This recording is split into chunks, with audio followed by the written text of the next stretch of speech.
Hi, everybody. Hope you're having a wonderful, fantastic evening. Before I introduce our speaker for tonight, I have some announcements I'd like to make.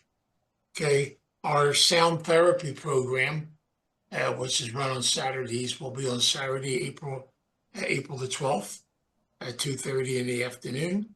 And we ask that you can check information about that on the website. Also, we've tonight with Pat's talk, we'll be finishing the Grief and Loss series, and next week we'll start the series on spirituality and the 12 steps. We also have some really great groups starting at Starting Point. I want to tell you about them. On Thursday morning, at 11 o'clock, we have our grief group. It's run by Gary Dock, one of our counselors. Okay, we also on Tuesday evening at 6 o'clock, we have a men's support group. Also, starting on April 23rd, we have an eating disorder support group. And then anger management group also starts this coming Tuesday at 6 p.m., run by Gary Dock, who runs our anger management program. So we ask that you kind of check the website. All the groups, everything that we've got going right now are on the website. You can check them out, and a lot of exciting things going on here. A lot of groups coming up too. We're also going to have a family support group, which will be starting as soon as we get a date settled. All the groups are being run by our therapists and counselors, and so you have somebody leading the group, which is good. Okay, all right. That's all the announcements. Tonight, we're going to have a guest speaker, and I basically asked Pat to do this every time I run the grief series. We kind of finish it. I figure somebody looks a lot prettier than I do, we'll finish the series. So Pat Obst, who's one of our grief counselors, Pat will tell you a little bit about herself, but Pat has been here for a long time, and basically she really does a lot of grief work, especially with parents who've lost children. So it's a specialty area of hers. So what we're going to be doing, Pat's going to give a talk. Then at the end of the talk, we're going to open it up for questions. I don't know if all of you are familiar with the raise hand program on Zoom. All of you know about that? I'll show it to you real quick. If you go down to where it says reactions, the bottom of your page, and you'll see a little thing that says raise hand. See my hand? I got it up. Okay. So if you want to ask the question, you can do that, or you can just put your hand up like this, the old-fashioned way, and I'll call on you. Okay. We have a lot of great questions at 12 o'clock today, so I think we'll be able to have a lot of great ones now too. Okay. Without further ado, I'm going to turn it over to Pat, and I'll see you on the other side. I'll be here. Pat, Thanks. it's yours. All right, thanks, Vince. Hello, everyone. Thanks for coming out tonight, and I'm hoping that you've gotten a lot from Vince's first 3 lectures in this series, and I'm so glad that every year we do a grief series. And I know that Vince talked a lot about the different stages of grief, all the different feelings and emotions that we go through in that process. What I'm going to talk about tonight is really the grief journey itself as a whole, and what I call being able to do grief well. If any of you have looked at any of the podcasts on the Starting Point website, some of my podcasts are on there, and that phrase "doing grief well" you'll see is the headline of a lot of the different topics that I do. So my philosophy about grief is that it is just that. It's a journey. And so I use a thesaurus a lot. And when I looked up the word journey in the thesaurus, it gave me all kinds of really interesting words that I think really kind of fit for synonyms of the word journey, that fit with the different aspects of our grief journey. But I'd like to share at first a little bit about all the grief journeys that I've been through. myself. My parents got divorced when I was a teenager. My mother died when I was 24. I had a miscarriage when I was married 100 years ago. Um, I went through my own divorce. I then had the loss of my infant son, Ricky. And then about 10 years ago, I had a loss of my body as a whole when I went through breast cancer and had bilateral mastectomies. So I've been through different types of grief journeys all along the way. And so I have been, from the beginning to the end and back to the beginning to the end. Although it's not a total end, we do come out of the darkness if we learn to do grief well. So here are some of the aspects of a grief journey. And again, some words that I got from the thesaurus. Action and motion. There needs to be some level of action and motion when we're along that journey. We have to be real careful not to stagnate. And we'll talk more about how that can get in the way. There's also many twists and turns. It's a winding tunnel. I often tell my clients that I can be their guiding light with the lantern through the winding turns because it's hard to see the light at the end of the tunnel when you're going left and right because through the journey. So I try to encourage them that because I've been that way many times, I can light the way for them. There are a lot of unknowns and unanswered questions in grief. And it's actually kind of a strategy that our brain goes through, the woulda, coulda, shouldas, and the what if I did this and what if I said that.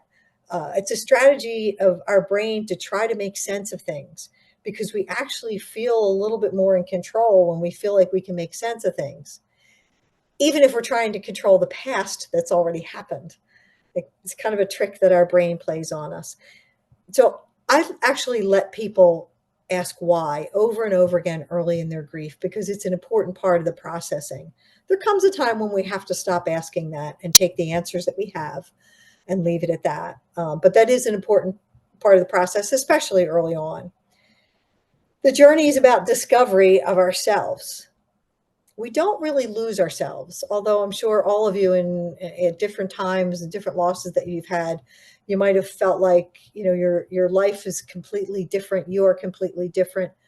You are changed forever, definitely, whenever you go through a loss. But who you are is still in there. We're just under the rubble. And, I encourage my clients that, like the pictures that I'm sure we've all seen of the flower that comes up through the concrete, that's really what happens with us over time. We do manage to break through that rubble again if we keep moving and we work that grief journey. The journey is also about vulnerability and risk. We have to be willing to be vulnerable by asking for help in whatever way makes sense to us, whether it's reading, support groups, therapy, podcasts, whatever those things are, family, friends, because a big part of resilience is a support system. And so that's a very important part of us continuing to heal and to do grief well. The journey is also a chance to understand ourselves better. If we don't go on the journey, if we try to skip it, we're also not going to maybe understand just how strong we are.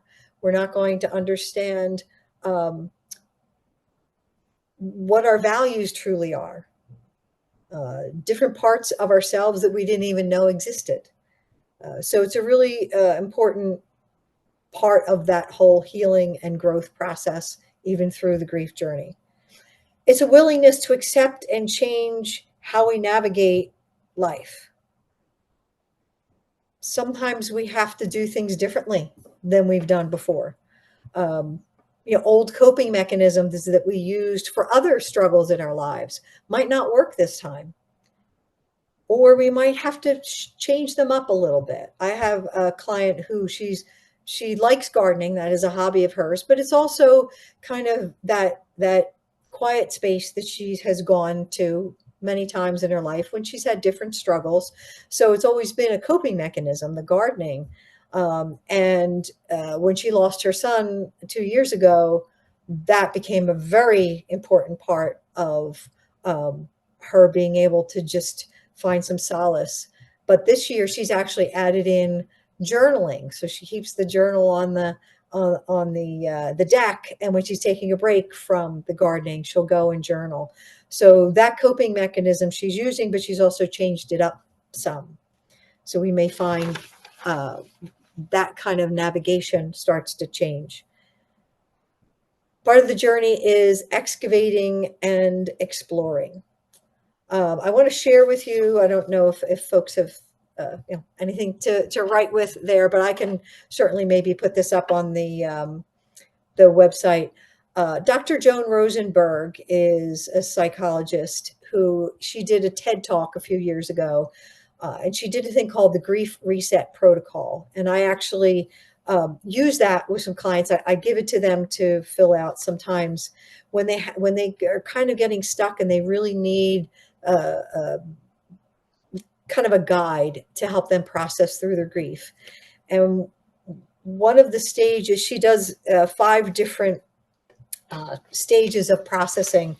And the first one, for instance, helps us to answer. She asks these questions, and as we answer them, we're processing our grief. She calls it grieving the unspoken dimensions. And in this, she asks to answer what you got and didn't deserve, what you deserved and didn't get, what never was, what is not now, and what may never be. And that's just the first part. There are 4 other parts. So as you can see, it's a pretty in-depth reflection through our grief process.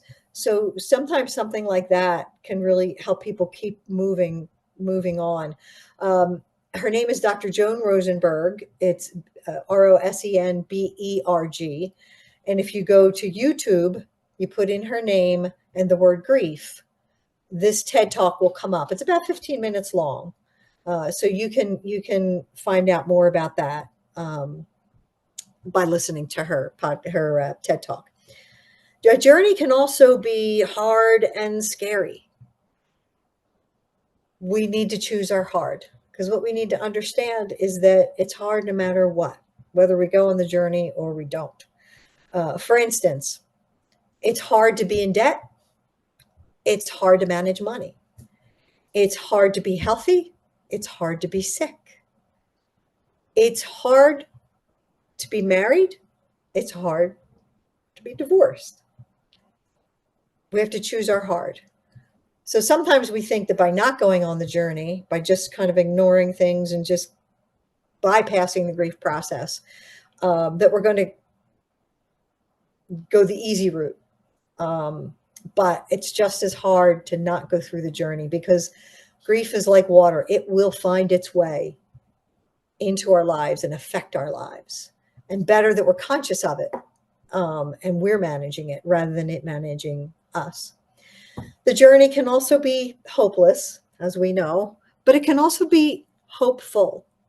I often encourage my clients to go to support groups because I think it can help people have hope for how they can be in the future and that healing can happen. A lot of my parents who, like for instance, I have a new couple that I'm seeing who lost a son, and they can't imagine not feeling the way they do now. But because they go to a support group, and there are people there who are out 5 or 6 years from the loss of their child, they get to see that hopefulness, that healing can happen. And not that they ever get over the loss of their child, but they learn to live again. The journey is also a quest, a wandering to find meaning. We have to allow ourselves to wander and find out, what's going to become of this experience, this life experience that I've had, and do that with a little bit of curiosity, even though it's painful. What's going to come from this?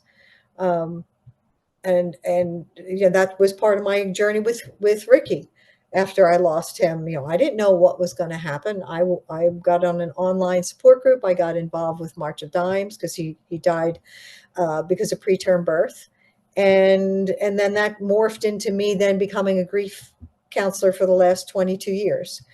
And so we just don't know. We need to wander and allow it to kind of show us the way.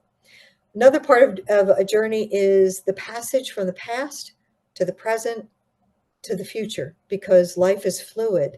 It's always changing. And so we have to kind of allow for that. Vince, you and I were talking at the first session that there's kind of this process that nature shows us: creation, maintenance, destruction, creation, maintenance, destruction. And sometimes those things are going on in, at different stages in several different areas of our lives. And so we need to allow for those. I was on a hike and I saw this actually in real time, where there was a tree that was a sapling. So that was creation. And then right next to it was a fully blooming tree. That's maintenance. And then there was a felled tree that was decaying. That's destruction. And they were all kind of right next to each other. But that's the cycle of life, and we can't fight that. So it is important for on this journey. That's the movement. Yes, we've just experienced destruction through the loss of someone. But after destruction comes creation. We're not sure what that looks like. That's why we have to keep moving. So it is an active process. The last thing about this journey is, because it's an active process, we need to be able to, again, get out of that stagnation. There's a coaching tool called the 7 levels of resilient energy. And the first 2 levels are catabolic energy. Think catatonic, like a stagnant pond. That's blame of self, blame of others, blame of the world, of God, that life's unfair, whatever. It keeps us stuck. We can't really access resilience there. It's victim mode. And that's really okay. When we first go through a loss, we are victims of something really terrible that's happened to us. But we can't stay there, which is why we need to go on the journey. Level 3, now we're in what we call anabolic energy. That's like a stream. There's motion. There's some progress. We need to get to level 3, which is a responsible person, meaning I'm responsible for my emotions, my feelings, my thoughts, my behaviors. That's when we take action. That's when we go to therapy. We read. We talk to other people. It's important that we begin to, again, take responsibility for our own grief, even though it happened to us. So even if, and we'll dip into the level 1 and 2, we'll dip into victim mode here and there, but just get yourself to level 3. What can I do to take responsibility for my grief? What can I do to step into that journey again and get that movement going? So we can't get off the planet without experiencing loss and grief. But it's important for us to keep that movement going, but sometimes we can get stuck. We can get stuck with too much isolation. Isolation is a really important part of the healing process and the grieving process early on. We need to protect ourselves. Just like if we broke our arm, we would put a cast on it to protect it while it heals.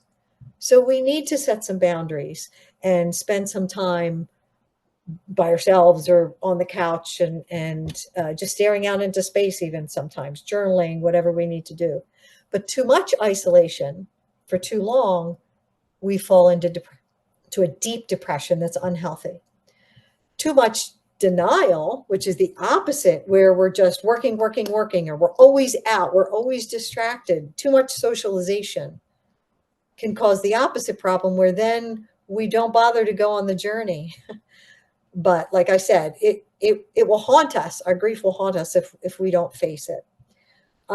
Another thing that can get us stuck is when we're unable to talk about our loss. I had a woman who she had been brought to a lecture that I did years and years ago by friends of hers. She had just lost her daughter, and we met, but we didn't have much conversation.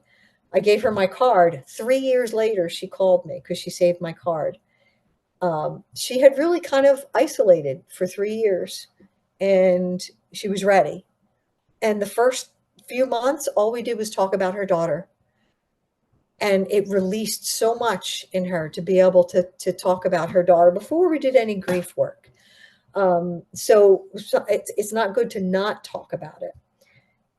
Multiple losses can get us stuck because it's one right after the other, and we don't have time to catch our breath. And that's really complicated grief. And really, a professional should help us work our way through that. Substance use is another thing that can keep us stuck. I had a client who lost a son, and he blamed himself so much that he went on a drinking binge for 5 years, and stayed very stuck and almost ruined the rest of his family. And fortunately, he eventually came through that part of it, and with the family intact, fortunately. But that can get us very stuck, any kind of substance use. One other thing, if we're going through the loss of a spouse through divorce or death, jumping into another relationship right away. We're not honoring our grief. We're not allowing ourselves to process.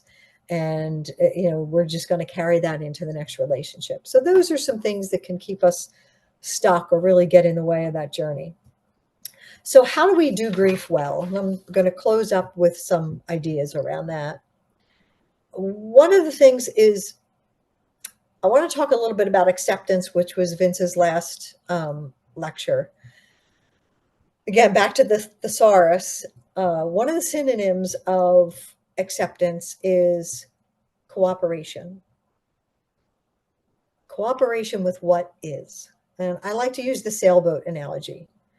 If we're trying to sail east and the wind is coming hard west, if we try to go straight, we're not going to get very far, and it's going to tear our sails apart. But if we do a strategy called tacking, where you go to the left and you let the wind that's coming against you catch the sail, it'll propel you forward. And then you go to the right. You turn the sail and it catches the wind that's coming against you and propels you forward. That's what acceptance means, is that we work with the wind. So it's important that part of our acceptance around grief, the goal is not to make us okay with it, okay with the loss. It's to accept that it's happened, and now let's work with it. One of the ways we work with grief is we accept that it is a journey. So acknowledging that. Getting support. And I talked a little bit about the support groups. The support changes and morphs over time. I had someone who was a voracious reader. And so when they first had their loss, they did a lot of reading. And then that morphed into going to a support group. And then that morphed into going to therapy. And now they're doing more of being outside and doing the outdoors things that their loved one used to like to do. So that support sometimes it changes, and that's okay. Don't stick with a support group that's not helpful. I've had some people who they might be in a support group for a year and a half, and then it feels like it keeps picking the scab because they've started to heal. And there's a lot of raw grief in that group. And so I encourage them to connect with other types of support instead. Setting boundaries. That's an important part of how to do grief well. Again, because we need that injury to heal. I have a client who in the first year, she made it clear to her friends and her family that the most she could really be out, whether it was to lunch or a visit or whatever, was 2 hours, because she couldn't. It just takes a lot of energy to be out among people. And when we're able to set those boundaries and ask people to respect them, we do better. And then we know that we're allowing ourselves to do what we need to do on our journey. Not numbing. I talked about the alcohol. We don't want to numb our pain. We can be in it and then step away from it, in it and step away from it. We need to let it breathe. Sitting with it. This is sacred space. I often encourage my clients to create sacred space for when they're choosing to just be with their loved one. I have a lot of clients, especially those who've lost children, who will create like a memorial kind of corner in their yard. And that becomes a sacred space where maybe they go and they sit and they journal or they talk to their loved one. Other people, it's in their home next to the urn. That's where they do their journaling and that sort of thing. So creating that as sacred space, meaning untouchable, that it doesn't get interrupted, that we keep that a safe space. Another way to do grief well is the reflecting and processing of our grief, like I talked about with Dr. Joan Rosenberg. Asking for help. Vulnerability is strength, and it's a big part of resilience. Accepting grief as a real thing to digest. So when we digest food, we have to make some choices first. We have to choose to pick up the food. We have to choose to put it in our mouth. We have to choose to chew it, and we have to choose to swallow it. And then our body takes over with the stomach acids and all that. And then our body decides what is waste and what is nutrient, what to keep and what to get rid of. With our grief, we have to make choices early on. We have to choose to sit with it. We have to choose to get support. We have to choose to wrestle with it. And not just chew on it and chew on it. People who get stuck with the woulda, coulda, shouldas and keep chewing on that and never swallow and process. That can be a problem. So it is important for us to go through the journey, just like our food has to go through the journey of digestion. And then, what in the end is the nutrient, the good stuff. We're going to talk about the gifts in the ugly package at the end here. Accepting that time alone does not heal our wounds, that we need to travel the journey. Sometimes we're going to be moving along. Other times it gets kind of scary and we have to just kind of wait for the winds to pass, and that's okay. Then we start moving again. It's also important that we listen to what our grief is telling us. When I was 24, my mother died. I learned to live without her. When I turned 49, I was kind of a mess for a week and I didn't know why. And then I realized I was going to be without my mother longer than I was going to be with her, than I had been with her. And so I listened to it. I'm going to be without her longer than I was with her, which means I really want to be with her. But she has died. But how can I be with her? Now I was able to ask that question and then solve that problem. And so I put her picture on my screensaver, on my phone, on my computer. I sat in her rocking chair more. So, I began talking with her again. And so that's why it's important for us to listen to what our grief is telling us, because it can give us some direction along the journey. So grieving is not a straight line. I saw this post that had, now there's a lot of good in the Kubler-Ross, those stages of grief, like Vince talked about. But I'm sure, Vince, you said, it doesn't happen in a straight line, right? So it had, Kubler-Ross was meant for patients who had a terminal diagnosis, so they could do those stages in a straight line. The rest of us have to experience those stages all over the place. So this post had Kubler-Ross in a straight line through the stages. And then it said, real grief. It had this scribble all over the place, because that's really what it's like. We go in and out of those stages. But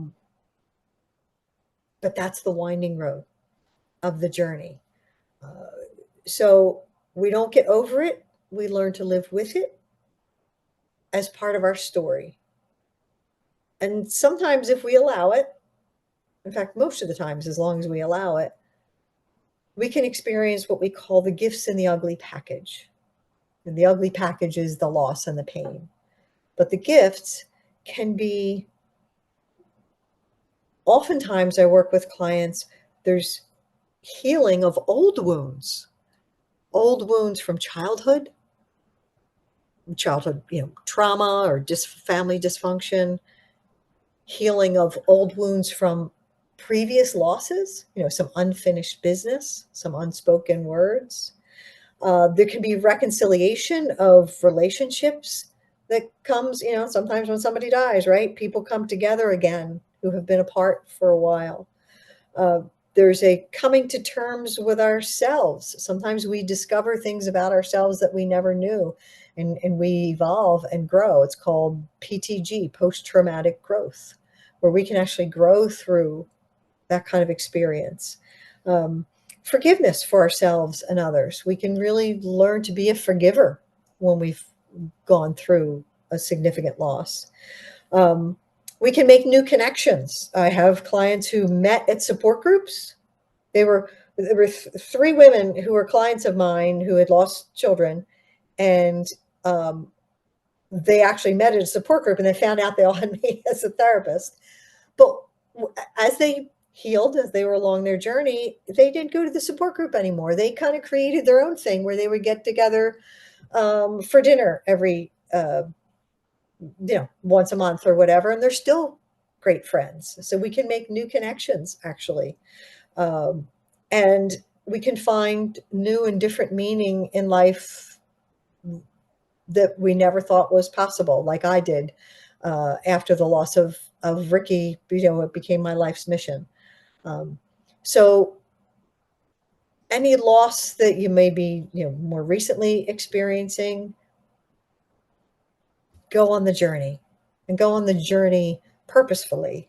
And hopefully, some of this guidance will help. So if you have any questions, either about what I talked about or just your own questions that you came to this lecture with. Hi. Good. Hi, Vince. It's Jim. I joined in late and I didn't hear the introduction of your guest. I'm sorry. Okay. My name is Pat. I'm sorry. My name is Pat Obst, and I am a grief counselor. I've been here for 22 years, 24. Okay. I'm sorry. I apologize. Yeah, that's That's okay. okay. She's a grief counselor starting point, at Pat Obst. Excellent. Thank you. Just to mention to you, I'm doing Daniel, I'm here. I just want to mention that we have two grief counselors as starting point. We have Pat and we have Kevin Easley. So we do have quite a number of people, and also we have Gary Dock. So we have people there that do grief and are connected with us if you need help. And I'm the one who specializes in loss of a child. Child, right? Okay, David. Yeah, I do other grief work, but that's the one I specialize in. David, we'll take you off mute. Can you hear? Can you hear me? Yes, Yes, I we can. can. Okay, thanks.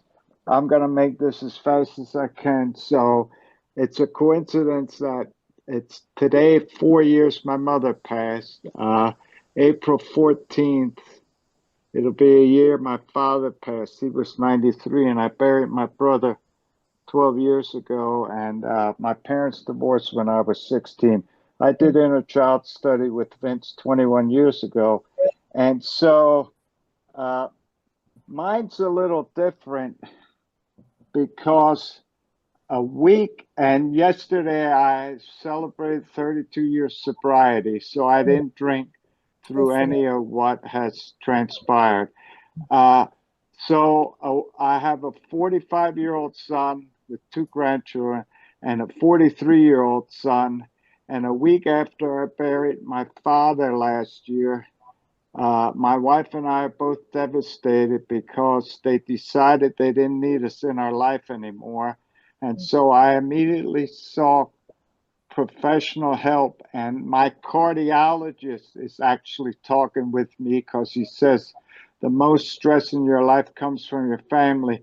So I have made amends to myself to take different avenues. And you brought up a point I wanted to ask you about a support group. If I would seek a support group for what my wife and I are going through with our sons, we also took books out of the library. Kathy's a big reader. What type of group would I look for where I could go? Because I cannot talk to my wife about this. She gets way too upset missing the grandkids. Do you have any idea?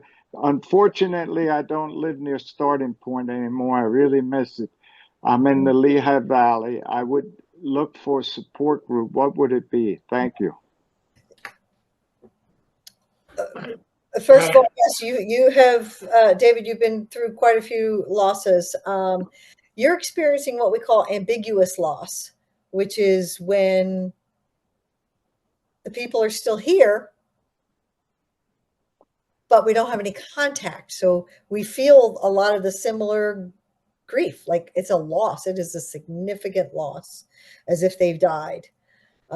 So there's some level of hope there that maybe someday, right?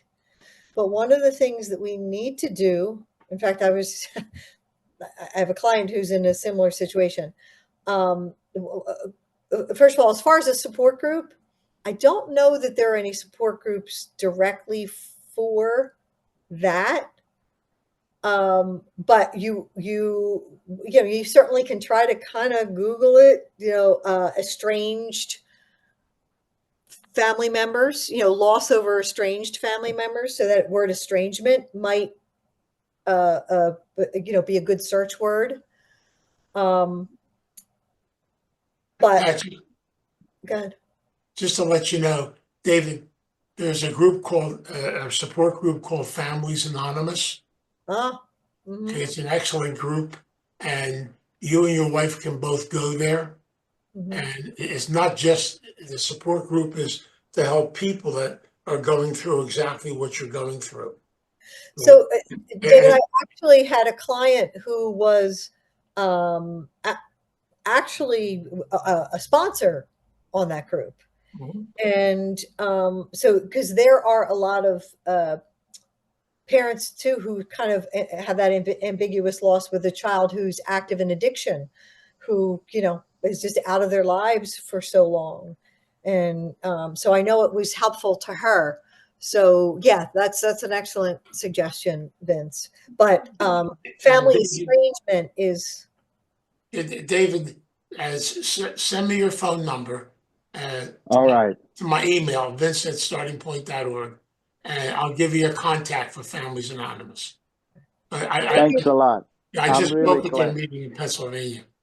Yeah. So if you're also looking just for reading materials and that kind of thing, for one thing, I have a podcast on ambiguous loss. So if you go to the Starting website, awesome, under the education where the podcasts are. Also, if you want to just, again, Google that, because there might be some articles about ambiguous loss. And there might even be some books. If you go to Barnes & Noble, Amazon, put in, family estrangement, and I'm sure that there are books. So that might be some other resources for you besides support group. Yeah, we took 2 out of the library right away. Yeah. So we've been doing some reading. I really appreciate all the help. It's awesome. Thank you so much. Good. Yeah, thank you. I will email you, Vince. Thank you. Thank you. Any other questions? Somebody else? Any other hands? Well, let me bring something up to what you talked about. I have a question. one of the things I experienced, because basically my father died when I was 26 years old. Mhm. I never even began to mourn his death until I was at the 1980s. I did exactly what you said. I became, I even performed my father's funeral. I performed it. You know, I was You so, became an workaholic, I know. I was frozen solid. And the Mhm. thing that really helped me a lot, and you brought this up, was to have things that connect me back to my dad. Mhm. Okay, I do have on my shelf back different photographs of my father, but we had a lot of memories together as kids when I was a kid, my father.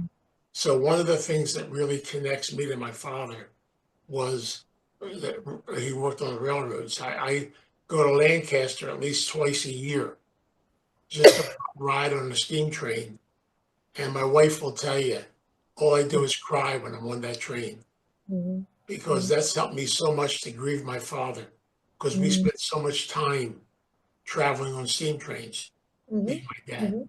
And that was the biggest thing we ever did in our life, you know, and I brings back all kinds of memories, all kinds of things. And it's helped me tremendously. I really believe in that concept. That's one of the reasons I started the memorial wall at Mhm. Starting Point, Mhm. the lecture hall. Yeah, and I think we touched on this earlier today that when we have a relationship with someone when they're alive, there's the tangible part of it. We can see them, hear them, touch them.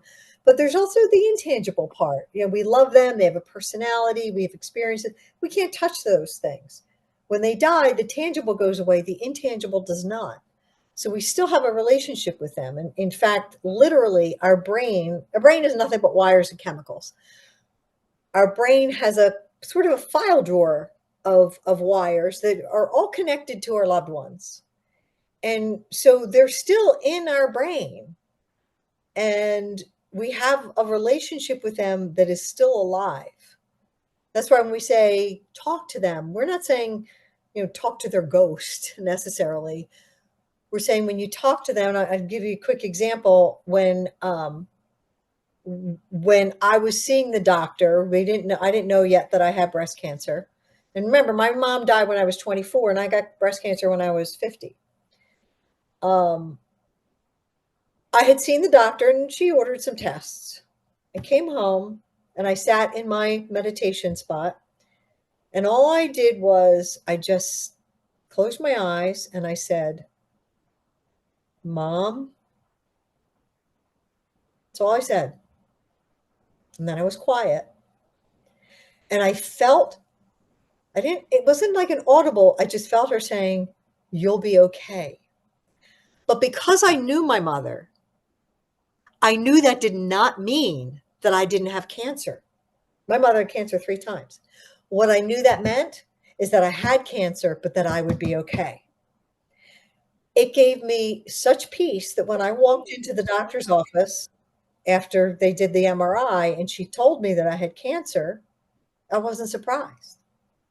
And I said, okay, what do we need to do? So that relationship is still ongoing, and that's where the keepsakes come in. Those things become the bridge, like the train. We have the tangible when they were here, and now there's this intangible relationship. Those tangible things give us that connection. I have butterflies everywhere because they're connected to Ricky. Those sorts of things, and we can continue to have them over time. It doesn't just have to be the old stuff that we had, like Vince trains, right? You can go on a new train ride. You can buy a cute little train that you found, right? So it doesn't have to just be, oh, this was my father's train and it's a keepsake. It can be, oh, this neat train reminds me of him for whatever reason. I'm going to buy it. And keeping those things around, it keeps that relationship alive because we need something that sort of makes it tangible. Um, so that's kind of what you're talking about, right? Yeah. Any other questions? You have questions, guys? Yeah, go ahead. You have to unmute. I I have a question. Well, What's your name? hold on for a second. Okay, Yeah. sorry. You guys are first. Go ahead. You have to unmute. You have fire tablet, it says. I'm sorry. Yeah, you have to unmute. Oh, that's what we need, Okay. Azzy, because Azzy would unmute you. Oh, I think I Is hear that you. it?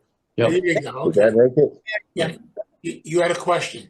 Yeah, Vince, thanks. I had two, but I figured out the one. I figured out what the win was. That's the grief coming and hitting you, and you got to attack with you do that. But the other one was, what's appropriate to get into another relationship time-wise?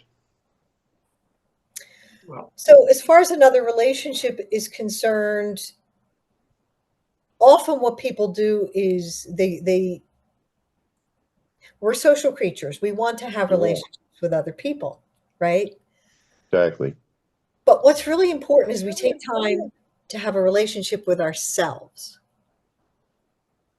Yeah. Because whether we've been through a loss or we've been to death or a breakup, a divorce, it's important for us to figure out what's changed about me. What do I believe now? What are my values now? What do I change. want? What do I want in this next chapter of my life? In fact, I give people what's called a relationship template and asks 4 questions. Who do I want and need to be in a relationship? Because sometimes we can get lost in what's important to the other person, right? So it's really important that we ground ourselves in who I want to be in this relationship. I don't want to get lost and morph into the other person, right? The second question is, what character traits and values do I want and need in the other person? That's different than just interests. What we have in common, it's character traits, it's values. I had someone who went on a date and the guy was perfectly gentlemanly towards her, but when they went to the restaurant, he treated the young waitress terribly. Well, that was a character flaw. So she never went out with him again. So character traits and values. The third question is, how do I want to feel in a relationship? Let's say we've been through a divorce. Maybe we were made to feel small, diminished, dismissed. We wouldn't write that in that section. We wouldn't say, oh, with a new person, I want to feel small. I want to feel dismissed. We wouldn't write that, right? I want to feel important. I want to feel respected. So that's important for us to fill in. And then the last one is, what experiences do I want and need to have in a relationship? And that's the everyday stuff as well as the bigger stuff. Like for some people, religion is important. I want to share the same religion. I want to be a church family. For other people, it's not, right? It's you want to share. I had somebody who their family was big Phillies fans. Okay, we're in Philly season, big Phillies fans. And that was a ritual with their family. It was a big deal. And they wanted to be able to share that with whoever they were with, because it didn't just mean Phillies, it meant family. And sharing that. You have to be a big Phillies fan, but they had to be a baseball fan. So it's different for every person. But so 2 things. One is, have I spent enough time forming that relationship with myself? I know who I am. I know what I need. I know what I really want in this next chapter of my life. there's And have I fixed some of the glitches in me? And then the other is knowing what we want and need with those 4 questions. the other piece of it too, the traditional answer they give in recovery anyway is do not get involved in a new relationship for at least a year, but during that time to concentrate and work on yourself. No, Vince. Well, I'm 80. I'm giving you tradition. Wait, you're how old? Wait, you're how old? Wait a minute. I performed a marriage right here in Holiday City. The groom was 96 and the bride was 92. I expect to be 110 or better. Well, let's say this too, though. It also kind of depends if you've had a spouse who's had a long-term injury, a long-term illness, and you became more their Right. caregiver than their spouse, then, you know, sooner usually happens, right? Because it's really been a very long time before you've had a relationship. So, you know, that's why there's not a cut and dry. And if you're older, yeah, you know, at this point, you're not going to change a whole lot, right? That's true. No, You I think I know. I think I know what I am. Yeah, yeah. Vince even knows what I am. I'll give you 6 months. I'll say 6 months. 6 months. You know what? You don't have to wait Vince's year if you don't want to. Do whatever ahead, you need to Vince. do. Yeah. Was there one more question? James, you had a question? Yeah, you have to unmute. No, that's okay. I was just going to make a comment. That's all. So, Go ahead. Okay. Well, go ahead. You can make the comment. oh, well, well, not anybody in the group knows this, but I'm a singer. I'm an opera singer, and I just lost the husband of one of my longtime students, and I also teach. And I have to sing his funeral tomorrow, so it's extremely difficult to involve myself emotionally when I'm performing for someone that I know really well. So that's the biggest hurdle I have. And I feel that in doing so, when I sing, I'm giving the biggest gift that I can give. And you know, several times that's happened. So In full disclosure, I was a voice major in college. right. I have sung at many weddings, funerals, whatnot. So I feel that. Right. I could tell by the projection in your voice. Oh, yeah, you should hear when I yell. One of the things that I would do is I sing it enough so that I've cried through it. And so that I know how to kind of adjust my voice when the tears come. And when we sing it over and over, sometimes it starts to condition us so we're not quite so emotional. So if you can, you know, between now and tomorrow, as much as, and you don't have to sing it in full voice, but as much as you can go over it again and again.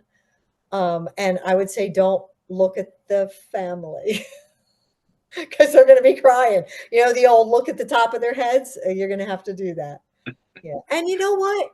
If you get choked up, it's okay. Know the words well enough. Right. So you get choked up, you just hum a little, and then you fall right back into the words. Okay. Right. Yeah. What's most important is that you're up there and they know that you're giving tribute. So it's okay if it gets a little crackly in the middle, because people Right, do yeah. that when they give a eulogy, right? They're speaking and they have to take a minute, wipe the tears and whatnot. We don't have that luxury to take a minute when we're singing, but like I Right. said, just let the accompaniment continue and then just come in. I would say have the words in front of you, even if you know them. That Right. way you just come back into the song. Okay. Okay. Well, thank you. I appreciate that, Pat. Hope that's it. All right. Is that it? What time's the funeral tomorrow? What time? 11 o'clock. Sorry, I muted myself, No, I'll which keep I you- rarely do. I'll keep you in my prayer. I'll keep you in Yeah, my I'll keep prayer you. for 11 o'clock. Absolutely. I Yeah. I will Thank you. too. I'll keep you. Thank in you. I prayer. appreciate that. No Yes. problem. Really do.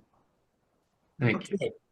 Well, Pat, thank you so much Yes. for doing this. All right. Well, And Awesome. being part of us. I hope it was helpful.